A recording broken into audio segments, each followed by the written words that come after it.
வணக்கம் மக்களே. சிதம்பர ரகசியத்தின் 11லிருந்து 15 வரையிலுள்ள அத்தியாயத்தை இந்த பகுதியில் நாம் பார்ப்போம். மேலும் நம்ம சேனலை இப்போ தான் ஃபஸ்ட்டு பார்க்குறீங்க அப்படின்னு சொன்னால் நம்ம சேனலை சப்ஸ்கிரைப் பண்ணிவிடுங்க. அப்படியே பக்கத்தில் இருக்கிற பெல் ஐக்கான் அழுத்திட்டிங்கன்னா நான் இது போன்ற நல்ல அருமையான கதைகள் எல்லாம் உங்களுக்கு சேரும். வாங்க காணொளிக்குள் போவோம். வணக்கம் மக்களே.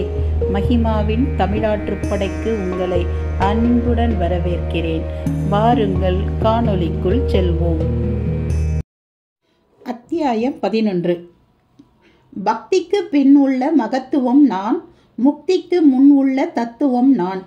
திருவேங்கடத்தின் பேச்சை பரதேசி சித்தர் நம்பி ஏற்றுக்கொண்டது மாதிரி தான் தெரிந்தது. ஆமா, நீ இந்த ஊர்க்காரனா? அந்த பரதேசி சித்தர் திருவேங்கடத்திடம் கேட்டார். ஆமா சாமி, பல தலைமுறையாக இங்கே தான் இருக்கோம். வைத்த பாட்டுக்கு நகை நட்டு செய்கிறது, கட்டடம் கட்டுறதுன்னு கை வேலைப்பாடு தான் சாமி. அதான் என் தங்கத்தை தேவ பசுன்னு கண்டுபிடிச்சியாக்கும். நான் கண்டுபிடிக்கல சாமி, எங்கள் அப்பா தான் கண்டறிஞ்சாரு. சரி, இப்போ நான் என்ன செய்யணுங்கிற? என்ன உங்களோட சேர்த்துக்கணும்? அட கேடு கட்டவனே, வாழற வயசில் சாக நினைக்கிறியா? வாழத்தான் சாமி சேரவே நினைக்கிறேன். புரியுது, சித்த வித்தையை கற்றுக்கிட்டு இந்த ஊரை ஏமாத்துறதுன்னு முடிவு பண்ணிட்டேன். ஏமாத்துறதுலாம் இல்லை சாமி, தங்கத்திலேயே ஒரு கோவில் கட்டி பார்த்துடணுங்கிறது எங்கள் முன்னோர்களோட ரொம்ப காலமான ஆசை. இப்படியெல்லாம் ஆசைப்படாத. அதுக்கு பதிலாக பொண்டாட்டிக்கு 1000 பவுண்டில் அடிகை பண்ணணும்னு சொல்லு, அதை ஏற்றுக்குவேன். நீ யாரு அந்த சர்வேசனுக்கு கோவில் கட்ட? பரதேசி சித்தர் மெல்ல ஆற்றங்கரையை விட்டு நகர்ந்து கொண்டே பேசினார். அவரை தொடர்ந்தபடியே திருவேங்கடமும் கேட்டான். சாமி, முதல்ல என்னை உங்களோட சேர்த்துக்கங்க, அப்புறம் நீங்கள் சொல்கிறபடியெல்லாம் கேட்குறேன் என்றான் ஒரு முடிவோடு. மகா புஷ்கரம் தொடங்கி முடிஞ்சிட்டாலும் இன்னும் 13 நாள் தான் நான் இங்கே இருப்பேன். எங்கேயாவது இருப்பேன். தினமும் உச்சி காலத்திலையும் அஸ்தமனத்திலையும், அதே போல் இப்போ நடந்துட்டுருக்கிற உதய பொழுதுலையும் காவிரியில் முழுக்கு போட வருவேன். இந்த நாட்களில் அந்த 3 வேளையும் சூரியனை பார்த்து நீயும் முழுகு பரவு பார்க்கலாம். சாமி, உங்கள் உத்தரவுப்படியே செய்கிறேன். நீங்கள் எங்கே சாமி தங்க போகிறீங்க? இங்கே தானே ஒரு இடம் கிடையாதுடா. என் போன்ற பரதேசிங்களுக்கு இந்த ஊரே என் இடம்தான். அதுக்கு இல்லை சாமி, உங்களுக்கு ஆட்சேபனை இல்லைன்னா நீங்கள் என் கூட வீட்டில் தங்கலாம் இல்லையா? என்னை கடங்காரனாக்க பார்க்குறியா? என்கிட்ட நடக்காதுடா. போய் நான் சொன்னபடி நடந்துக்க பாரு. அப்பால அந்த தங்கத்தை எடுத்து இந்த ஆற்றுல மூழ்கும்போது காணிக்கையாக கரைச்சி விட்டுடு. சாமி, என்னடா? அந்த தங்கத்தை போய் வெள்ளத்தில் விட சொல்கிறீங்களே, அதுக்கு 4 தாலி செஞ்சு ஏழை பொண்ணுங்களுக்கு கொடுக்கலாம் இல்லையா? இப்போ இந்த காவிரி தாயே பெரிய ஏழை தான்டா. சொன்னதை செய் சாமி. மேல் பேச்சு பேசாத. நீ பொய் பேசாததால தான் உன் கூட இவ்வளோ நேரம் பேசினேன். பொய்யா நடந்துக்கிட்ட என்னை பார்க்கவே முடியாது, ஞாபகம் வச்சுக்கோ. சாமி, அப்படியெல்லாம் சொல்லாதீங்க. நீங்கள் சொல்கிறபடியெல்லாம் கேட்குறேன். உங்களை எங்கே பார்க்கலான்னு மட்டும் சொல்லுங்க. முதல்ல முழுக்கு போடு. பல தலைமுறை பாவம் உன் முதுகில் மூட்டையாக தெரியுதுடா. அது முழுகத்தான் கரையும். கரைக்கத்தான் ஒருத்திக்கு 9 பேர் இப்போ இந்த ஆற்றுக்குள்ளே ஓடிக்கிட்டு இருக்காளுங்க. போய் சொன்னதை மட்டும் செய். 9 பேரா? அதுவும் பொம்பளைங்களா? சாமி, கொஞ்சம் புரிகிற மாதிரி சொல்லுங்களேன். சொல்கிறேன். நான் சொல்லி முடிக்கவும் போயிடணும். சும்மா தொணன்னு பேசி என் உசுரை வாங்கக்கூடாது. சரியா? சரிங்க சாமி. நான் சொல்ல போகிறதெல்லாம் சிதம்பர ரகசியம்டா. அது உனக்கு புரியாது. இருந்தாலும் சொல்கிறேன். இவ இப்போ பேருக்கு தான் காவேரி. இவளோட கங்கையிலேருந்து நர்மதை, சரஸ்வதி, யமுனா, கிருஷ்ணா, கோதாவரி, துங்கபத்ரா, பிரம்மபுத்திரான்ட்டு 8 பேர் கை கோத்துட்ருக்காங்க. ரூபங்களில் ஜலரூபம்தான் பிரதானம். பஞ்சபூதத்திலையும் நீர் தான் உச்சம். உஷ்ணமான நெருப்பு கூட ஜலத்தில் அணைஞ்சிடும். ஜலந்தான் இந்த பிரபஞ்சம். இதுக்கு இன்னொரு பேர் நாரம். அதை அணைஞ்சி கிடக்கிறதுனால தான் விஷ்ணுவுக்கே நாராயணன் பேர். இந்த காவிரி அந்த நாராயணன் கழுத்து மாலையாக ஸ்ரீரங்கத்தில் ஓடுறா. கடைசியில அவன் படுத்திருக்கிற சமுத்திரத்துல போய் சேர்றா. அதாவது நம்ம பாவங்களை எல்லாம் சமுத்திரத்துல நாராயணன் காலடியில கொண்டு போய் சேர்த்துடுறா. அதுலயும் 12 நாள் மகா புஷ்கர காலத்துல ரொம்ப சிரத்தையா அதை செய்யறா. அவளோடு சேர்ந்து கங்கையிலிருந்து பிரம்மபுத்திரா வர எல்லாமே செய்யறாங்க. அந்த 12 நாள் குளியல் சகல தீர்த்தத்திலையும் குளிச்சதுக்கு சமமாயிடும். கூடுதலா குரு பகவானோட அருளுக்கு பாத்திரமாகி அமிர்தமும் நம்ம ஊத்த உடம்புல பட்டு அது புனிதமாயிடும். அதுக்கப்புறம் வாழப்போற வாழ்வே புது வாழ்வு தான். அவர் மூச்சு விடாமல் சொல்லி முடித்தார். சாமி, நிறைய புராண சமாச்சாரமா சொல்லிட்டீங்க. உங்ககிட்ட ஒரே ஒரு கேள்வியை மட்டும் இப்ப கேட்க விரும்புறேன். குளிச்சா உடம்போட அழுக்கு தான் போகும், செய்த பாவம் எல்லாம் எப்படி சாமி போகும்? திருவேங்கடம் மிகுந்த உணர்ச்சி பாவத்துடன் தன்னை மறந்தவனாய் கையை வேகமாய் ஆட்டியபடி கேட்டான். ஆனால் அதற்கு பதில் சொல்லத்தான் அவர் இல்லை. அதுவரை அவனோடு சேர்ந்து வந்தவர் ஒரு நொடி பொழுதில் மாயமாகி விட்டிருந்தார். திருவேங்கடத்திடம் வியப்பு கலந்த பெருமூச்சு. ராஜேந்திரனின் வீடு. ராஜேந்திரன் வீடு திரும்பிய போது வாசலிலேயே காத்திருந்தாள் தெய்வானை. அவன் மட்டும் வரவும் பதைத்தாள். ஐயோ, என்னங்க, ஆஷா கிடைக்கலையா? கிடைக்கல தெய்வா, நானும் ஊர் பூராவும் தேடிட்டேன். கந்தசாமி ஒரு பக்கம் தேடி போயிருக்கான் எனும்போதே அவன் சைக்கிளில் வந்து இறங்கினான். ஐயா, என்னையா பாப்பா கிடைக்கலீங்களா? நீயும் வெறுங்கையோட வந்திருக்கிய கந்தசாமி.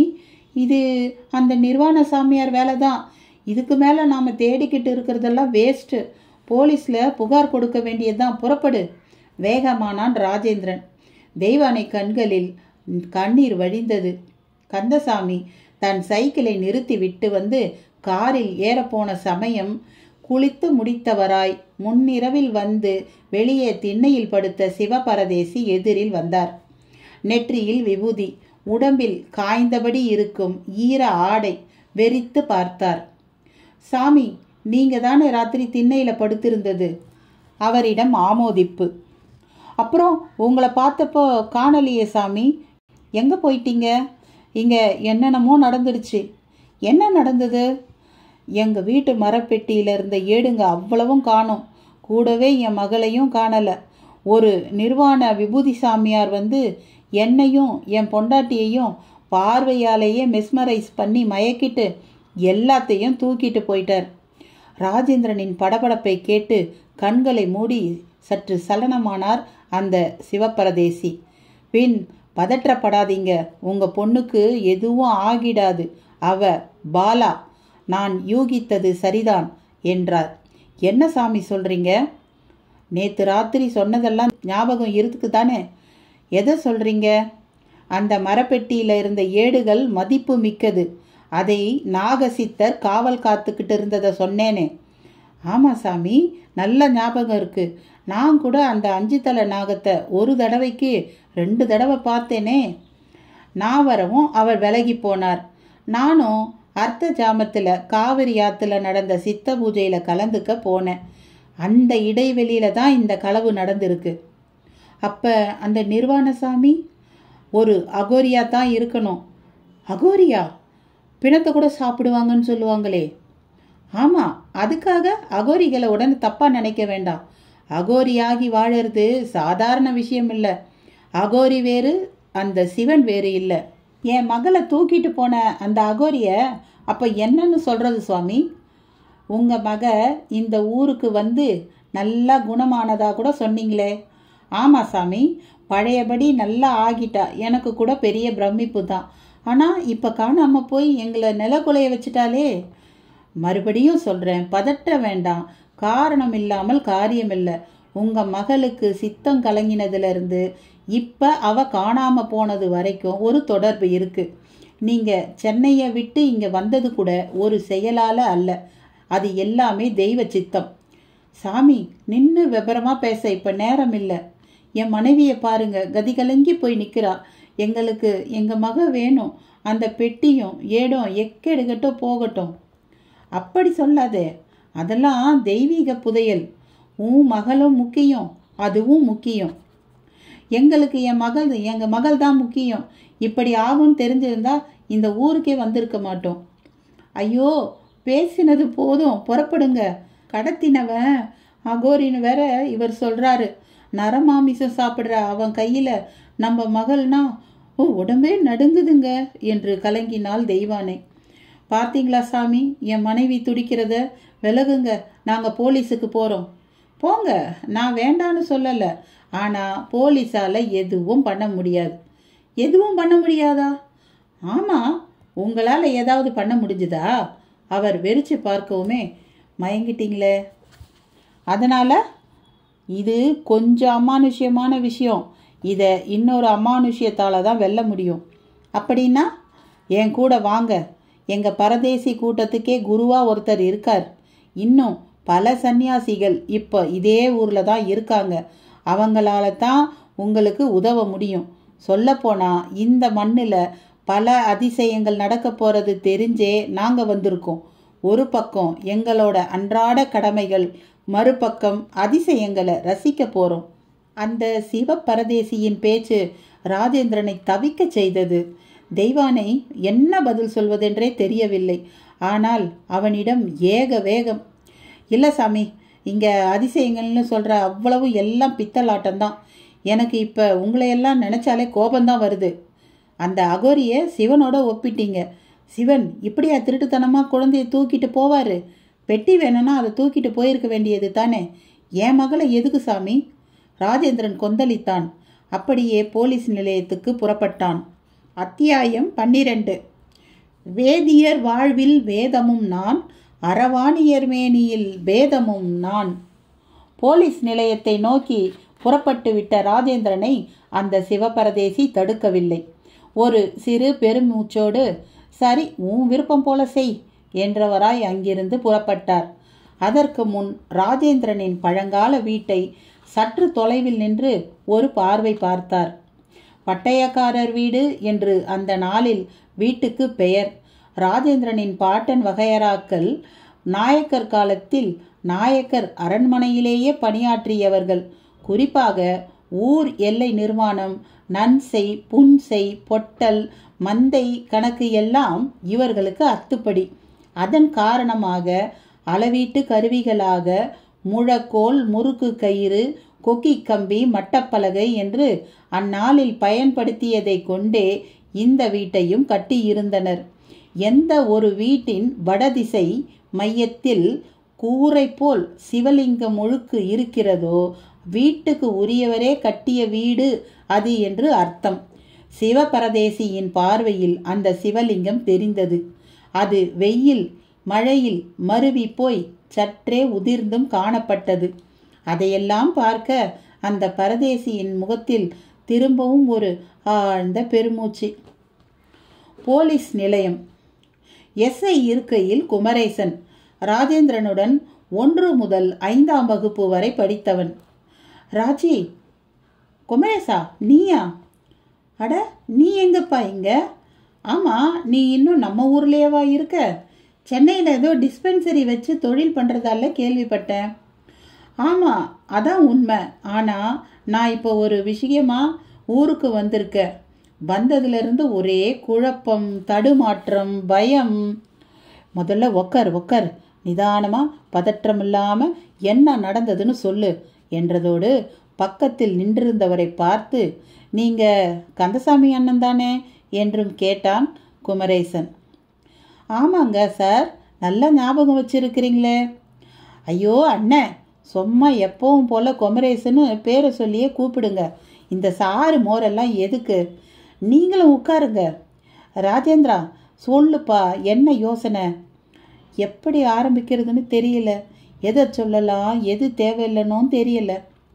நீ ரொம்பவே குழம்பி போயிருக்க. என்ன, ஏதாவது நிலத்தகராறா?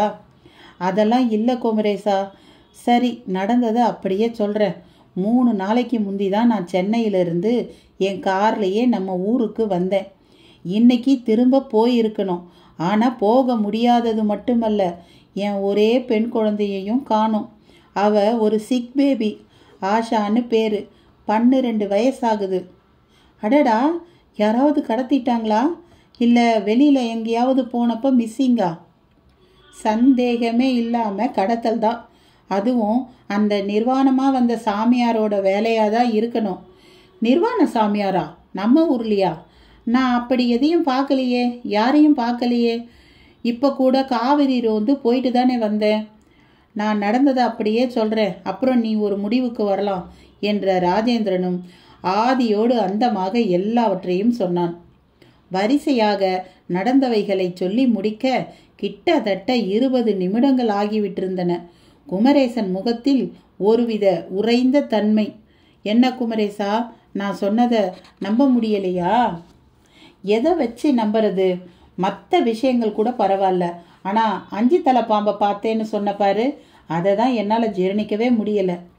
முதலாக பார்த்தப்ப நான் கூட அதை ஒரு இல்யூஷன், மனப்பிரமைன்னு நினச்சேன்.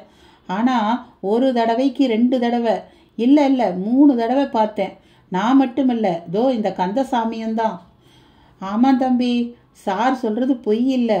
அந்த பாம்போட உருவம் இப்போவும் என் கண்ணுக்குள்ளேயே நிற்குது. ஒரு பனைமரம் சைஸுக்கு பாம்பு இருக்கு. அது யானையை கூட விழுங்கி பார்த்துருக்குறேன். இதெல்லாம் மேல் நாடுகளில் வீடியோவாக இருக்கு. ஆனால் அங்கே கூட 5 தலையோட பாம்பு கிடையாது. 2 தலையோட ஒரு பாம்பு இருந்திருக்கு. அது ஜீன் ஸ்ட்ரக்சர் ப்ராப்ளம்னு கண்டுபிடிச்சிட்டாங்க. இந்த 5 தலை பாம்பு நம்ம புராணங்களில் மட்டும்தான் இருக்கு ராஜி. பை த வை, அந்த பாம்பு தான் பதஞ்சலி சித்தர்னு பரதேசி சித்தர் சொன்னார். ஆகையால் இது சித்து வேலையாக தான் இருக்குமோ? சித்து வேலையே தான். சித்துலாதான் நம்ம கண்ணை நல்லா கட்ட முடியும். அதான் கட்டி என் பொண்ணையும் தூக்கிட்டு போயிட்டாங்களே, அதில் என்ன சந்தேகம்? சரி ராஜி, நீ இப்போவே ஒரு கம்ப்ளைண்ட் எழுதி கொடு. நானும் களத்தில் இறங்குறேன். 2ல் 1 பார்த்துடுவோம். தம்பி பார்த்து, சாமியாருங்க விஷயத்தில் அவசரப்பட்டுட்டா பெரிய ஆபத்தாக போயிடும். கந்தசாமி சற்று பயமுறுத்தினான். என்னென்ன பண்ணிடுவாங்க? சாமியாருங்கன்னாலே எனக்கு அப்படியே உடம்பு நெருப்பாக கொதிக்குது தெரியுமா? இல்லை தம்பி, அப்படி அவசரப்பட்டு எல்லாரையும் தப்பாக நினைக்க வேண்டாம். வாஸ்தவத்தில் புல் பூண்டெல்லாம் கூட கருகி போய் காவிரியே ஒரு பாலைவன பிரதேசமாக இருந்துச்சு. இனி இந்த ஊரில் பிழைக்கவே முடியாதுன்னு நாங்களாம் முடிவுக்கு வந்துட்டோம். ஆனால் இப்போ ஆற்றுல வந்திருக்கிற தண்ணி எல்லாத்தையும் தலைகீழாக மாற்றி விட்டுருச்சு. கந்தசாமி என்ன, காவிரி ஆற்றுல தண்ணி வந்தது கர்நாடக பக்கம் நல்ல மழை பெஞ்சதால. இவங்களுக்கும் அதுக்கும் என்னென்ன சம்பந்தம்? நிறைய இருக்கு தம்பி. ஊரில் பெரியவங்க எல்லாரும் பேசிக்கிறாங்க. இவங்க செய்த பூஜையால் தான் மழை பெய்து தண்ணியும் வந்திருக்குதான். குறிப்பாக அந்த மழை லிங்கம், அதாவது காவிரி மண்ணை கொண்டே அகத்தியர் செய்த லிங்கம், அதுதான் எங்கே இருக்குன்னே தெரியலையே. அதை எதுக்கு இதோட கனெக்ட் பண்ணுறீங்க? நமக்கு தெரியலை தம்பி, ஆனால் சாமியாருங்களுக்கு தெரிஞ்சிருக்கலாம்ல. சரி, முடிவாக நீங்கள் என்ன தான் சொல்ல வரீங்க? கவனமாக செயல்பட சொல்கிறேன், அவ்வளவுதான். கவனமாக தான் எங்கள் டிபார்ட்மெண்ட் எப்போவும் இருக்கு ராஜி. நீ தைரியமாக வீட்டுக்கு போ. நான் முதல்ல ஒரு ரவுண்டு போய் பார்த்துட்டு வந்துடுறேன். நிர்வாண சாமியார்னு வேற சொல்கிற, எங்கேயாவது ஒளிஞ்சிக்கிட்டு தான் இருக்கணும். அவனையும் பிடிக்கிறேன். குமரேசா, உன் கூட நானும் வரேன். வீட்டுக்கு போய் நான் என்ன பண்ண போகிறேன்? அதுவும் சரிதான். பை த பை, குழந்தை காணோங்கிறத ஸ்பீக்கரில் அறிவிக்கலாமா? ஐயோ வேணாம், முதல்ல நாம் இறங்கி தேடுவோம். உன் டிபார்ட்மெண்ட்டையும் கொஞ்சம் முடுக்கி விடு. No problem. நீ முதல்ல கம்ப்ளைண்ட் எழுதி கொடு. ரைட்டர் சண்முகம் அதை ரெஜிஸ்டர் பண்ணி எஃப்ஐஆர் போட்டுட்டோம் என்று குமரேசன் கூறிவிட ராஜேந்திரனும் எழுத தொடங்கினான். ராமையா ஆச்சாரி தங்கத்தூள் கொண்ட அந்த பொட்டலத்தை விரித்து வைத்து கொண்டு அதையே பார்த்தபடி இருந்தார். அருகில் அவர் மகன் திருவேங்கடம். என்னையா இப்படியே பார்த்துட்டு இருந்தா எப்படி? இல்லை, இதை அப்படியே ஓடுற ஆற்றுல போட சொல்லிட்டாரே அந்த மனுஷன். ₹1,00,000 நோட்டு கட்ட நெருப்பில் போடுறதும் இதை ஆற்றுல வீசுறதும் ஒன்றாச்சே. நான் கூட பல மாதிரி பேசி பார்த்துட்டேன், அவருக்கு தெரியாததே இல்லை. இப்போ நாம் இங்கே பேசிக்கிட்டு இருக்கிறத கூட காற்றுல மறைஞ்சி வந்து கேட்டாலும் கேட்டுக்கிட்டு இருக்கலாம். பேசாமல் அவர் சொன்னபடி கேட்போம். முதல்ல நம்பிக்கையை சம்பாதிப்போம். அப்படிங்கிற? அப்படியே தாங்கிற. சரி, உன்னை சிஷ்ய பிள்ளையா கட்டாயம் சேர்த்துக்கிறேன்னு சொல்லிட்டாரா? அப்படி வாக்கெல்லாம் கொடுக்கல. ஆனால் அவருக்கு தோதா நாம் நடந்துக்க நிச்சயம் என்னை சிஷ்யனா ஏற்றுக்குவாருன்னு நம்புகிறேன். பதிலோடு அவர் கையில் இருந்த தங்க பொட்டலத்தை எடுத்த திருவேங்கடம் அதை அப்படியே கட்டி கொண்டு சட்டை பாக்கெட்டில் வைத்து கொண்டான். புறப்பட்டான். போலீஸ் ஜீப்பில் ராஜேந்திரன் குமரேசன் அருகில் இருக்க மகேந்திரமங்கலம் கிராமம் முழுக்க வலம் வந்தபடி இருந்தனர். குமரேசன் தன் தேடலுக்கு நடுவில் திருச்சியில் உள்ள எஸ்பி சூரிய பிரகாசத்தை தொடர்பு கொண்டான். Sir, SI Kumaresan from Mahendramangalam. Welcome Kumaresan. ஊரில் கூட்டம் எப்படி இருக்கு? எல்லாம் கண்ட்ரோலில் இருக்கு தானே? ஊரில் ஒரு பிரச்சனையும் இல்லை சார். காவிரியிலையும் நல்ல வாட்டர் ஃப்ளோ. சந்தோஷம். எல்லாரும் குளிச்சுட்டு இருக்காங்க. அதே சமயம் என் நண்பர் டாக்டர் ராஜேந்திரனோட மகள் இந்த சூழலில் கடத்தப்பட்டு காணாமல் போயிருக்கா சார். மை காட், யார் கடத்தினது? அவர் சொல்கிற அடையாளங்கள் படி பார்த்தா ஒரு அகோரி மாதிரி தெரியுது. ஆனால் இங்கே காவிரிக்கு அப்படி யாரும் வந்த மாதிரியே தெரியல சார். அகோரியா? Is it true? அவங்க தான் சார் உடம்பெல்லாம் விபூதியோடு பூசி முழு நிர்வாணமாக சுற்றுவாங்க. இல்லை இல்லை, அவங்களில் நிறைய பேர் உண்டு. அதே சமயம் அகோரிகள் இறந்து போனவங்க உடம்பைத்தான் சாப்பிடுவாங்க. எந்த காரணம் கொண்டும் கொலை செய்து உடலை சாப்பிடுவாங்களான்னு எனக்கு தெரியலை சார். அந்த அகோரியை கண்டுபிடிச்சாதான் சார் டாக்டரோட மகள் கிடைப்பா. அந்த நபர் குழந்தையோடு டாக்டர் வீட்டில் பெட்டி நிறைய இருந்த ஓலைச்சுவடிகளையும் எடுத்துகிட்டு போயிருக்கான். அந்த ஓலைச்சுவடியில் என்ன இருந்தது? அது ரொம்ப வேல்யூவானது சார். இரும்பை பித்தளையாக்கிற ரசவாதத்தில் தொடங்கி முதுமையை இளமையாக மாத்திர யோக ரகசியங்கள் எல்லாம் இருக்குன்னு கேள்வி. அது எப்படி டாக்டர் வீட்டில்? அவங்க முன்னோர்கள் பட்டயக்காரர்கள் சார். அதாவது ராஜாக்கள் கிட்ட அதிகார மட்டத்தில் வேலை செய்தவங்க. பட்டயங்கிறன்றதே நம்ம பாண்ட் பேப்பர் மாதிரி தானே சார். விஷயம் பெருசாக இருக்கும் போல தெரியுது. சரி, நான் இப்போ என்ன செய்யணும்? சைலண்ட்டாக வானத்தில் பறந்து போய் கண்காணிக்கிற ஃபோர்ட் மாதிரி ட்ரோன் கேமராவும் அதை ஆப்ரேட்டர் பண்ண தெரிஞ்ச நபரும் வேணும் சார். அதுவும் உடனே. அப்போ ஊரை சுற்றி ரகசிய இடங்கள்லாம் இருக்கா? நிறைய. காவிரி கரையோரமாக நிறைய புதர்கள், சவுக்கு காடுகள் எல்லாம் இருக்குது. ஒருவேளை அந்த நபர் அங்கே ஒளிஞ்சிருக்கலான்னு கூட நினைக்கிறேன். பிரச்சனை இல்லை. அதிகபட்சம் 3 மணி நேரத்தில் ட்ரோன் கேமராவோட நம்ம டிபார்ட்மெண்ட் டெக்னீஷியன் வருவான். ரொம்ப நன்றி சார். அத்தியாயம் 13. யானையும் நெருப்பும் என் பிச்சைகள், வீணையும் உடுக்கும் என் இச்சைகள். ஜீப் ஓடியபடியே இருக்க குமரேசன் காட்டிய வேகம் ராஜேந்திரனுக்கு ஆச்சரியமாகவும் சற்று மகிழ்ச்சியாகவும் கூட இருந்தது. ஊருக்குள்ளேயும் அதிக அளவில் ஜன நடமாட்டம். பெரிதாய் வேலை இல்லாது நிறுத்தியே வைக்கப்பட்டிருந்த பல டிராக்டர்கள் டீசல் நிரப்ப பெட்ரோல் பங்கில் காத்திருந்தன. நிறைய காளை மாடுகள் முடுக்கி விடப்பட்டு ஆற்றை நோக்கி சென்றபடி இருந்தன. ஆறு பாயும் ஊர்களில் ஒரு கலாச்சாரம் உண்டு. ஆண்கள் என்றால் இடுப்பில் வேட்டியோ இல்லை கையிலையோ போதும், தோளில் ஒரு துண்டுடன் கிளம்பிவிடலாம். பெண்களும் குளித்துவிட்டு உள் பாவாடையை மார்புக்கு மேல் ஏற்றி கட்டிக்கொண்டு தோல் மேல் ஒரு துண்டையோ துணியையோ போர்த்தி கொண்டு வீதியில் நடக்கலாம். இந்த நடைமுறைகள் அசிங்கமாகவே தெரியாது. ராஜேந்திரனுக்கும் எஸ்ஐ குமரேசனுக்கும் இந்த காட்சிகள் புதிதில்லை. ஆனால் ஆற்றில் நீரோட்டம் அறவே இல்லாமல் போனதில் பல வருடங்களாக இத்தகைய காட்சிகளுக்கு இடமில்லாமல் போய்விட்டது. இப்போதோ இது மனதுக்கு உற்சாகம் அளிப்பதாக இருந்தது. இருந்தும் குழந்தையை இழந்து நிற்கும் மனநிலையில் இக்காட்சிகள் மகிழ்வை தரவில்லை ராஜேந்திரனுக்கு. கவலைப்படாத ராஜி, இப்பெல்லாம் எங்கள் டிபார்ட்மெண்ட் ரொம்ப முன்னேறிடுச்சு. எல்லாமே டிஜிட்டல் மயம்தான். முன்ன மாதிரி ஃப்ராடு வேலைகள் எல்லாம் பண்ண முடியாது. எஃப்ஐஆர் எல்லாம் போட்டால் போட்டது தான். சென்னையில் இருக்கிற ஹெட் ஆஃபீஸில் இருந்து கூட அதையெல்லாம் பார்க்கலாம். அதே மாதிரி குற்றவாளிகளை கண்டுபிடிக்கிறதுலையும் பல உத்திகள் வந்தாச்சு. அதில் ஒன்று தான் ட்ரோன் கேமரா. குமரேசன் வெளியே நடமாட்டத்தை பார்த்தபடியே கூறவும் ராஜேந்திரனும் புரிந்தது போல ஒரு பொன்சிரிப்பு சிரித்தான். இன்னும் 3 மணி நேரத்தில் ட்ரோன் கேமராவோடு போலீஸ் டீப் வந்துருவாங்க. ட்ரோனில் பல வகை இருக்குது.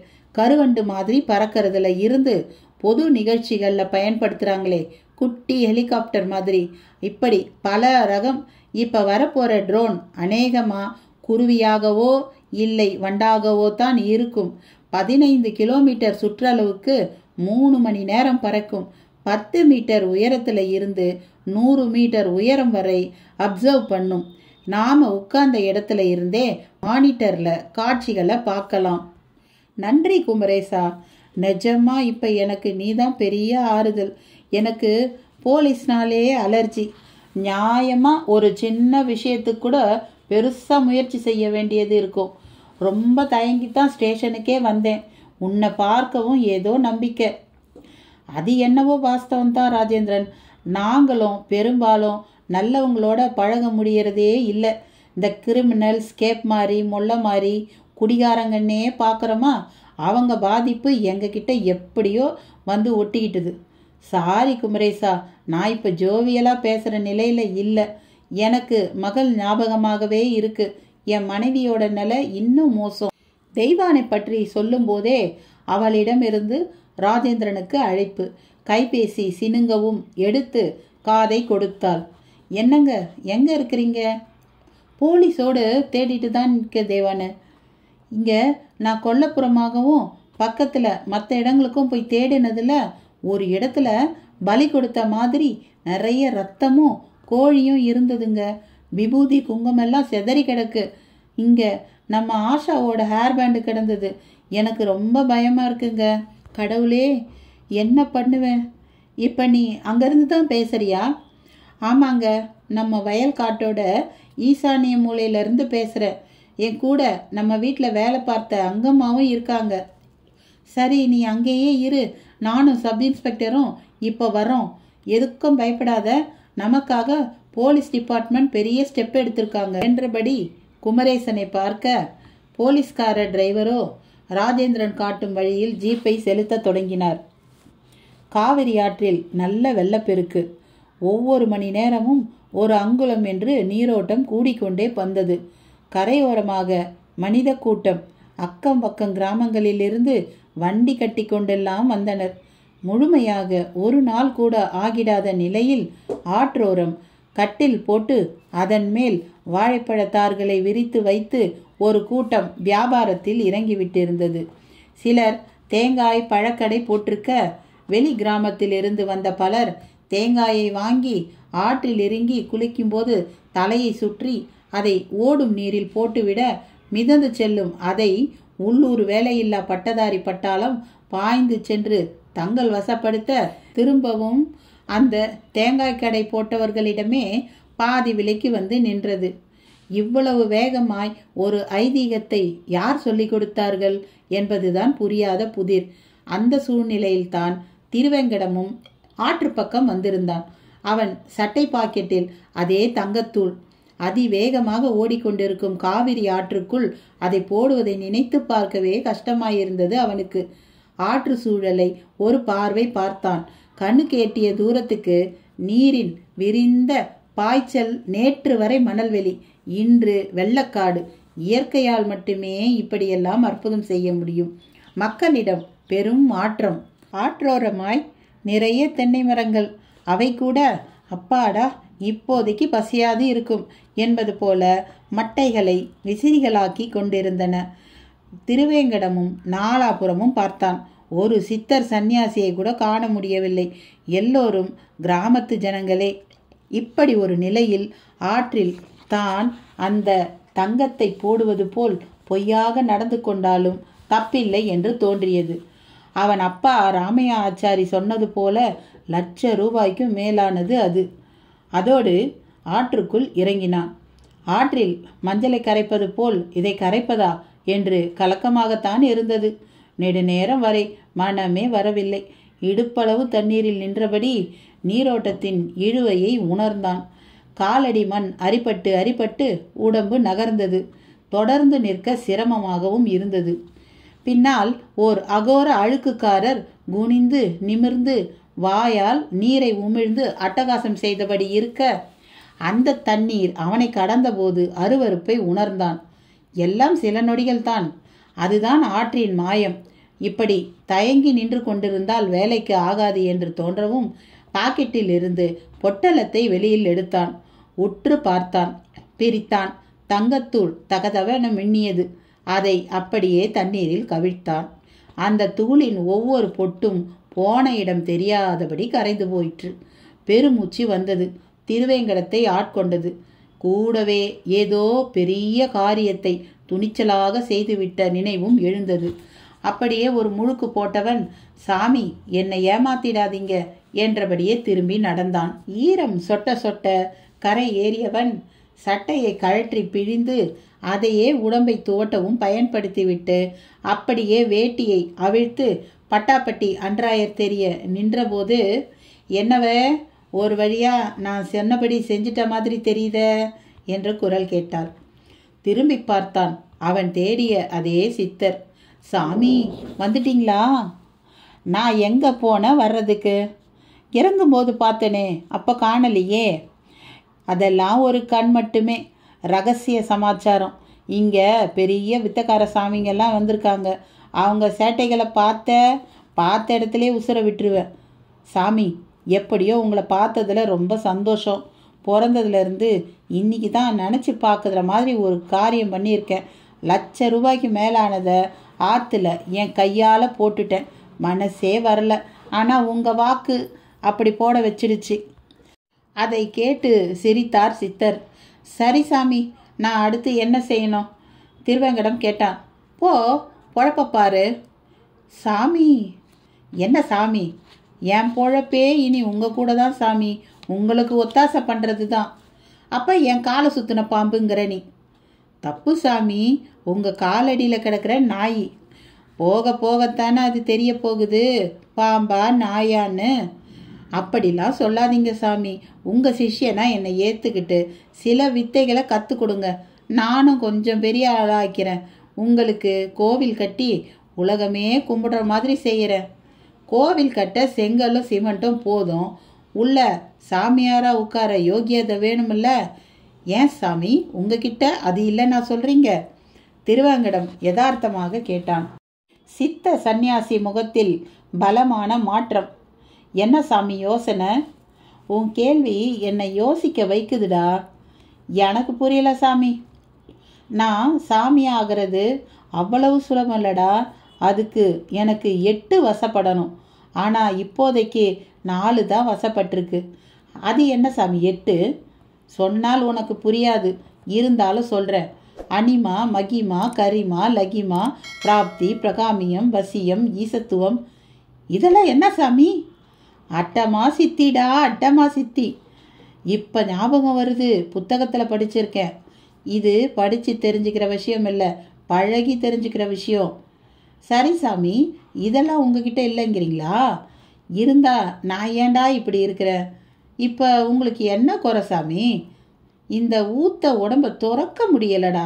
இந்த உடம்ப கொண்டு பெத்தெடுத்த என் மக்கள் உன்னை போல இந்த உலகத்தில் ஆசை கொண்டவங்களா இல்லை இருக்காங்க. உங்கள் உடம்புக்கும் பிள்ளைக்கும் என்ன சாமி சம்பந்தம்? நிறைய இருக்குடா. நான் இந்த உலக பந்தங்கள்லேருந்து விடுபட நினச்சாலும் அவங்க செய்ய போகிற பாவ புண்ணியங்கள்லாம் என்னை விடுபட விடாதே. என்ன சாமி சொல்கிறீங்க? அப்போ பிள்ளைக்குட்டி பெற்றவங்களுக்கு மோட்சமே கிடையாதா? அது தாண்டா ஒரு வினோதம். சரி சாமி, இப்போ இதை எதுக்கு சொல்கிறீங்க? நல்ல கேள்வி. நீயும் சரி நானும் சரி. இதோ இந்த ஆற்றுல நம்ம பாவங்களை கரைச்சி விட்டுட்டோம். அதுவும் கொண்டு போயிடுச்சு. சொல்லப்போனால் நம்ம பாவத்தை வாங்கிக்கத்தான் ஆத்தாளுக இப்படி ஆறா பெருகி ஓடி வராங்க. சாமி, அப்போ நான் இப்போ பாவி இல்லையா? கரை ஏறினதும் என்னை பார்க்க ஆசைப்பட்ட பத்தியா? அப்போ அந்த ஆசையால் பாவி ஆயிட்டேன். ஆமாம், பாவக்கணக்கு மறுபடியும் தொடங்கிடுச்சு. உனக்கு தெரியுமா? உங்களை பார்க்க ஆசைப்பட்டது எப்படி சாமி தப்பாகும்? ஆசீர்வாதம் வாங்கவா என்னை தேடின? ரசவாத வித்தை கற்றுக்கிட்டு தங்கம் பண்ணி தனவான ஆகிற ஆசையால் தானே தேடின. அது அது அது வந்து திருவேங்கடம் திணறினான். என்ன மென்னு துப்புற? இந்த கலியுக வாழ்க்கை லேசுப்பட்டதில்லை. இது மாதிரி எத்தனை மகா புஷ்கரம் வந்தாலும் மனுஷன் புண்ணியமாக மாட்டான். தம் பாவ கணக்க வேணும்னா கொஞ்சம் குறிச்சிக்கலாம், அவ்வளோதான். அவரது இந்த பதில் முன்னே திருவேங்கடம் எதுவும் பேசவில்லை. மௌனமாக நின்றான். அவரும் தொடர்ந்தார். சரிடா, உனக்கு அந்த வித்தையை கற்றுத்தரேன். பதிலுக்கு நீ ஒரு காரியம் செய்யணும். செய்வியா? ஐயோ சாமி, சொல்லுங்க, என்ன செய்யணும்? துடித்தான் திருவேங்கடம். அந்த வித்தை பத்தின ரகசியம் மட்டுமில்ல, அப்பன் சிவபெருமான் இருக்கானே, அவனோட சிதம்பர ரகசியம் வரைக்கும் பல அதிசயங்கள் இப்போ இந்த ஊரில் தான் இருக்குது. நான் கணக்கு பண்ணின மாதிரியே காசியிலிருந்து அகோரியும் வந்து அதை எடுத்துக்கிட்டான். அவங்கிட்ட இருக்கிற அது என்கிட்ட வரணும், கொண்டு வந்து தருவியா? அவர் கேட்ட விதமே அலாதியாக இருந்தது. திருவேங்கடம், யார் சாமி அகோரி என்று கேட்க, சித்த பரதேசியும் சொல்றேன் என்று மட்டும் சொன்னார். ராஜேந்திரனும் குமரேசனும் வந்த ஜீப் ஒரு குறிப்பிட்ட இடத்தோடு நின்றுவிட இருவரும் இறங்கி வயலில் ஈசானியம் நோக்கி ஓடத் தொடங்கினார்கள். அங்கே சில பெண்களோடு தெய்வியானை நின்றிருந்தாள். ஒருவன் மட்டும் நடப்பதையெல்லாம் பார்த்தபடியே இருந்தான், வெகு தொலைவில் ஒரு மரத்தின் பின்னால் இருந்து. அத்தியாயம் 14. ஓதுவார் நாவில் கருத்தும் இசையும் நான், ஓதார் நாவில் மறுப்பும் வெறுப்பும் கூட நான். ஒளிர்ந்திருந்து பார்ப்பவனை அங்கு எவருமே கவனிக்கவில்லை. யாரும் தன்னை கவனித்து விடாதபடிதான் அவன் ஒளிந்து கொண்டிருந்தான். அங்கே ராஜேந்திரனும் குமரேசனும் வந்து சேர்ந்தனர். தெய்வயானை கூட நிற்க முடியாதபடி வயல் வரப்பின் மேல் அமர்ந்திருந்தாள். அருகில் வேலைக்காரி அங்கம்மாள். இன்னும் சிலர் சுற்றி நின்றபடி இருக்க, குறிப்பிட்ட இடத்தில் இரத்தம் சிந்திய கரையோடு எலுமிச்சம்பழம் துண்டுகளும் மஞ்சள் தூள் குங்குமம் சிதறுதலாய் கண்ணில் பட்டன. கோழி சிறகுகளுடன் அதன் தலைபாகம் கிடந்தது. கூடவே ஆஷாவின் ஹேர் பேண்ட்.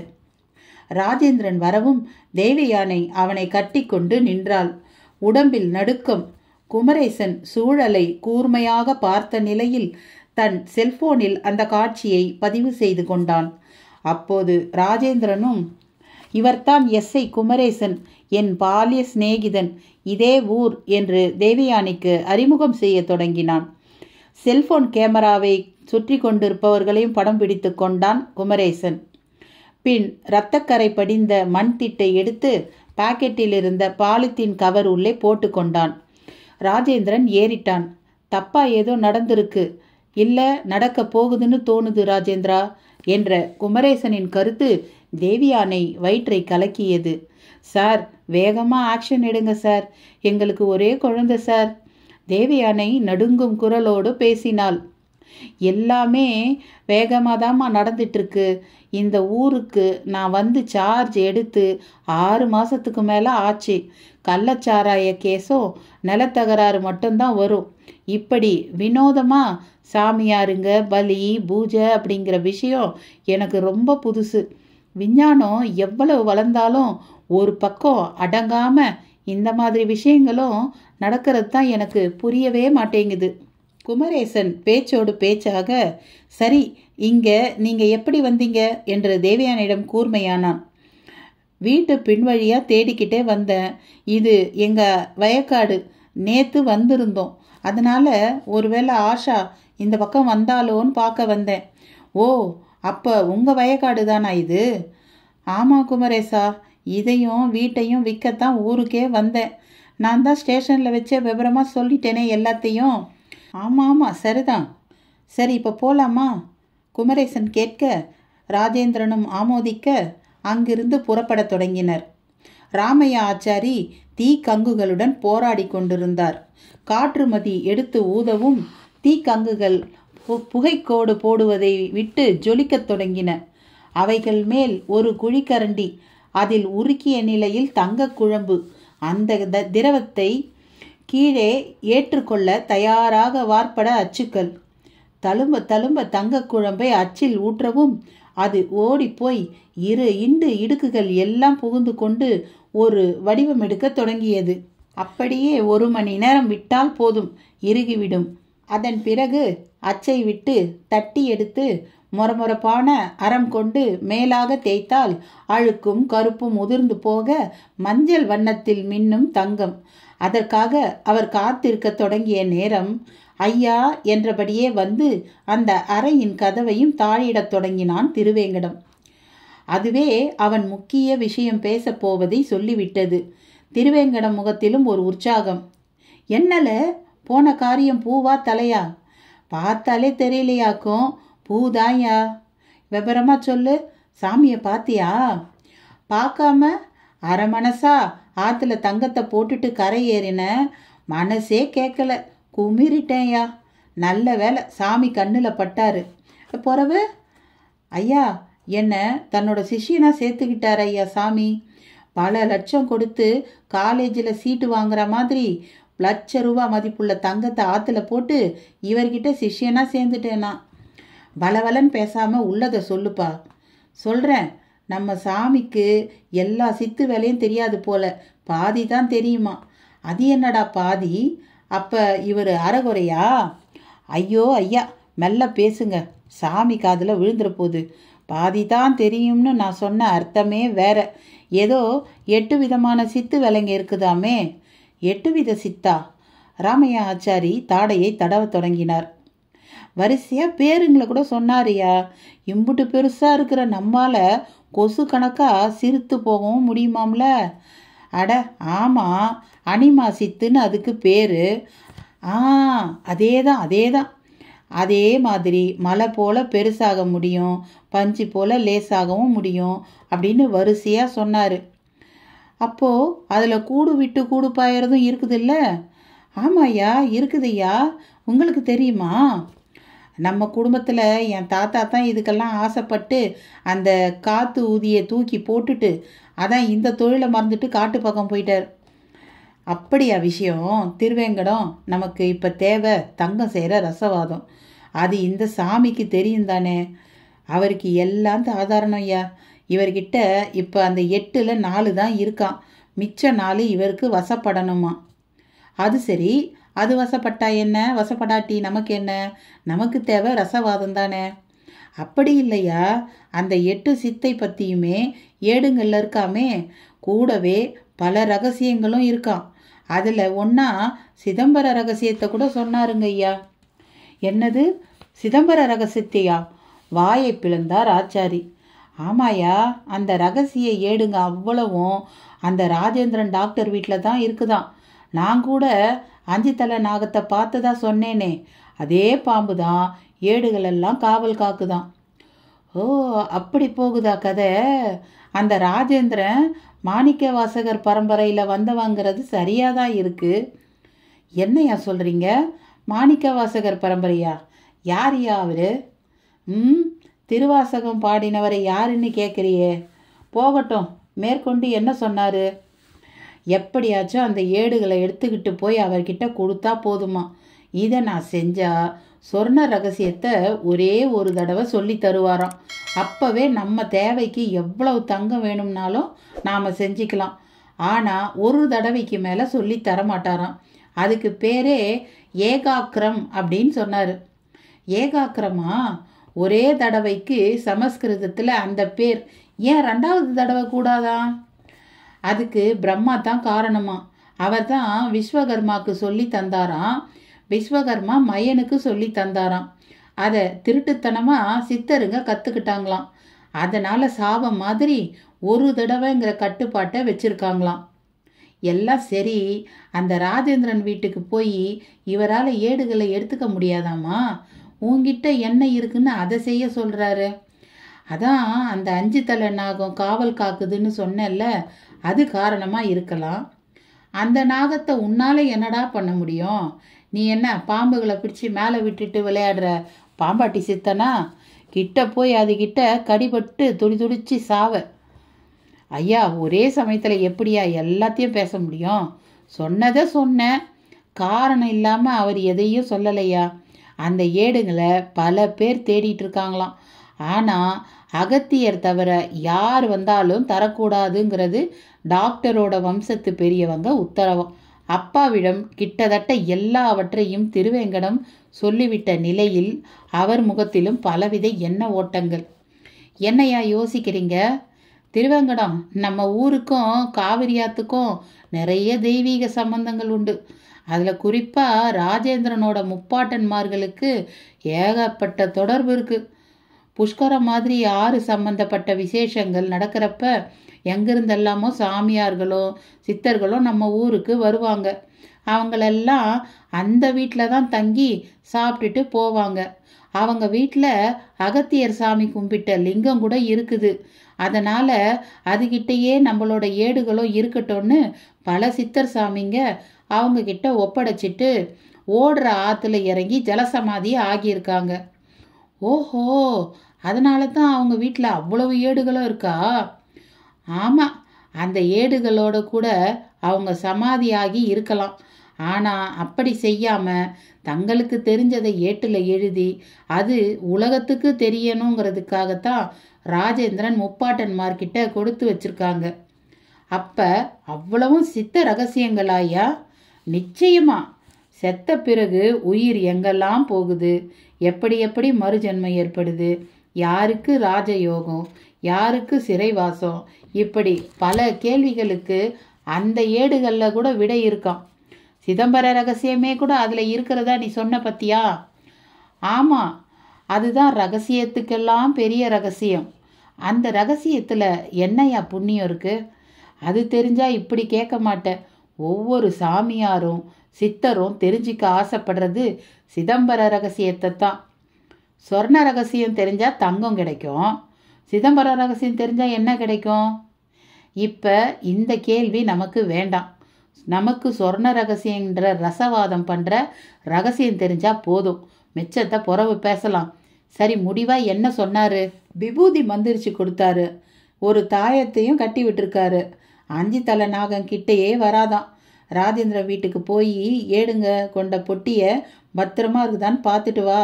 முதல்ல இருந்தா செல்ஃபோனில் படம் பிடிச்சி எடுத்துக்கிட்டு வா அப்படின்னு சொல்லியிருக்காரியா. அப்போ முதல்ல புறப்படு. அவன் பாட்டுக்கு வீட்டை விற்றுட்டு கிளம்பிட போகிறான். அப்பால புதுசாக வர்றவங்கிட்ட நாம் போராட முடியாது. ராமையா சொல்லி முடிக்க திருவேங்கடம் நடையை கட்டினான்.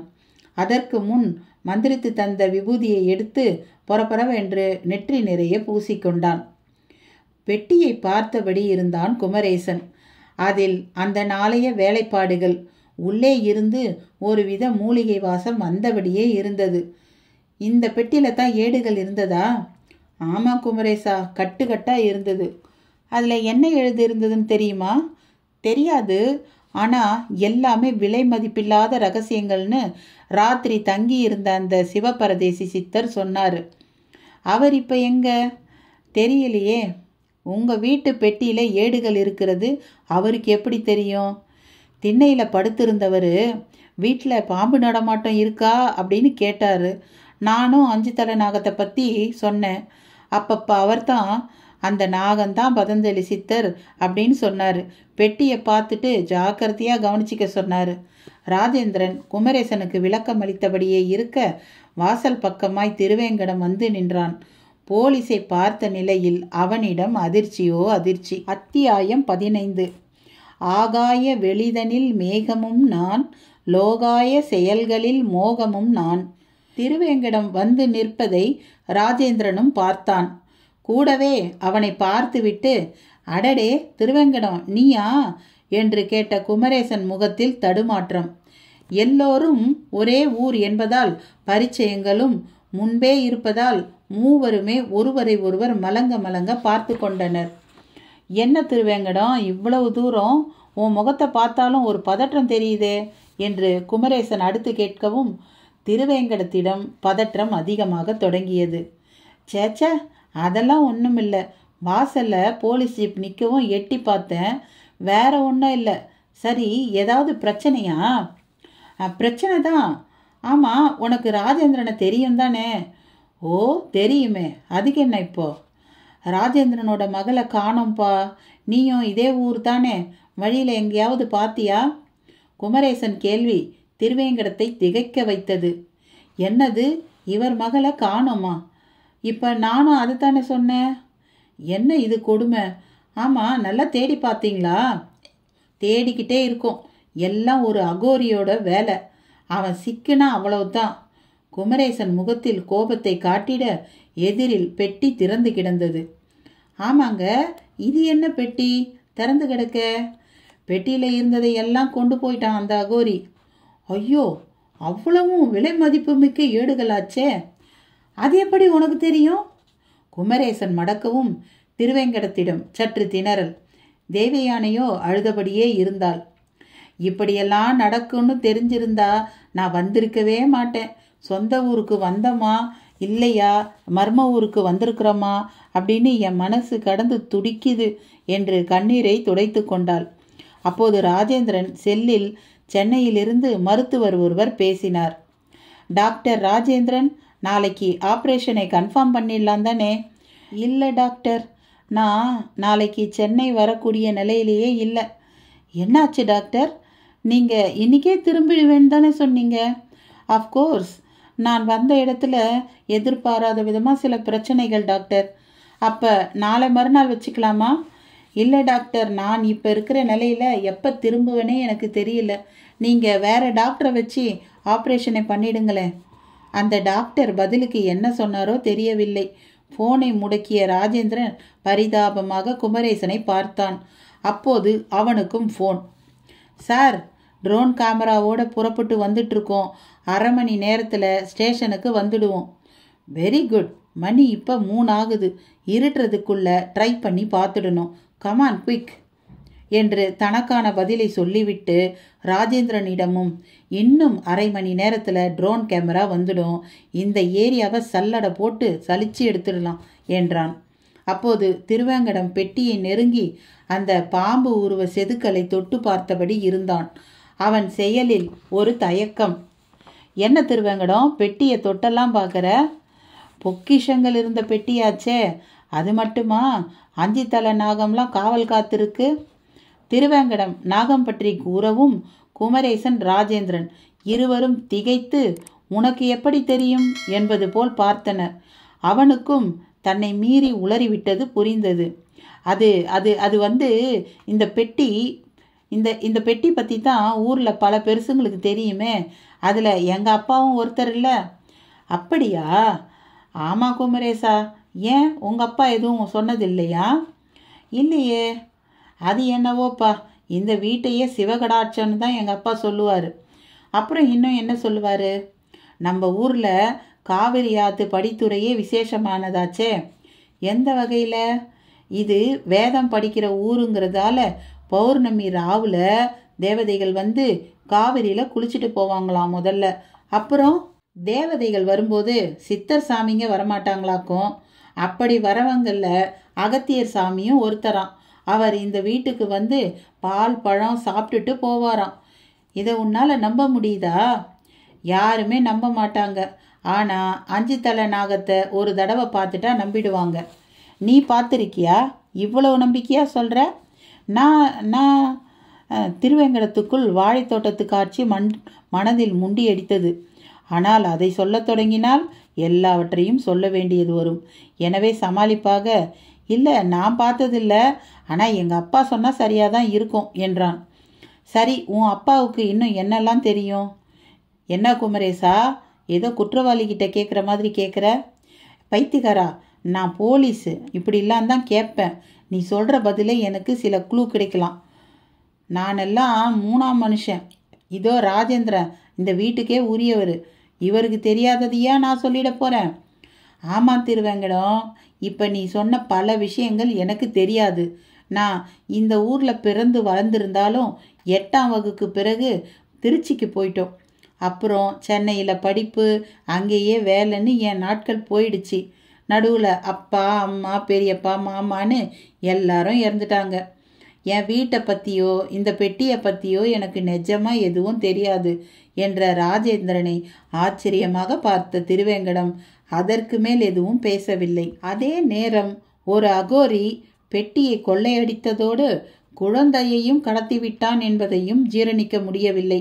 முதலில் இந்த விஷயத்தை அந்த சித்தரிடம் கூற வேண்டும் என்றுதான் தோன்றியது.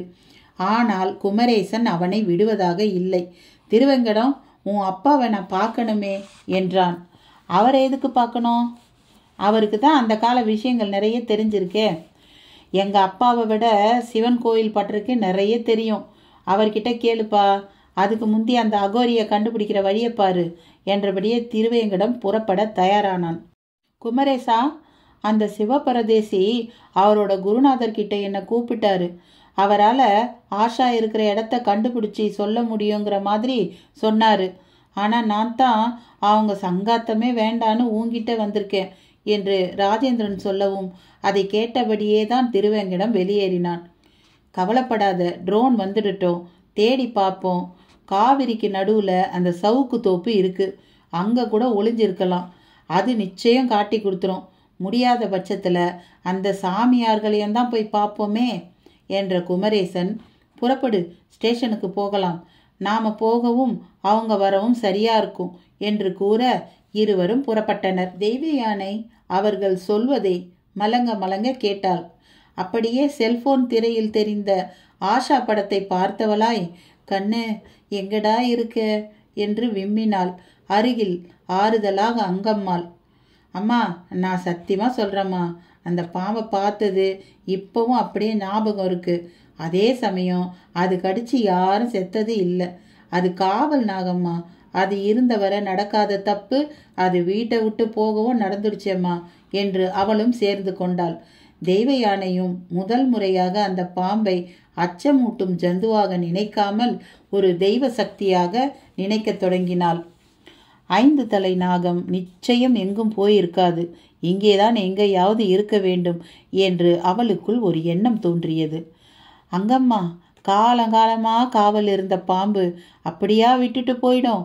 அது ஒரு காவல் நாகம்னா யார் கொண்டு போயிருப்பான்னு அதுக்கு கூடவா தெரியாது என்று அங்கம்மாவை பார்த்து கேட்டாள்.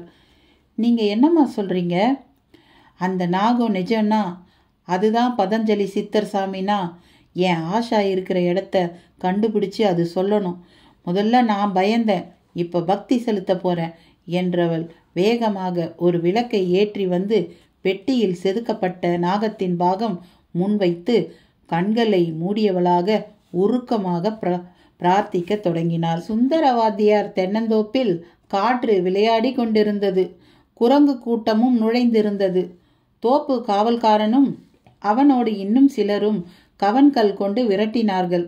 குரங்குகள் மரங்கள் மேல் தாவி குதித்து கொண்டே காவல்காரனை பார்த்து பழிப்பு காட்டின.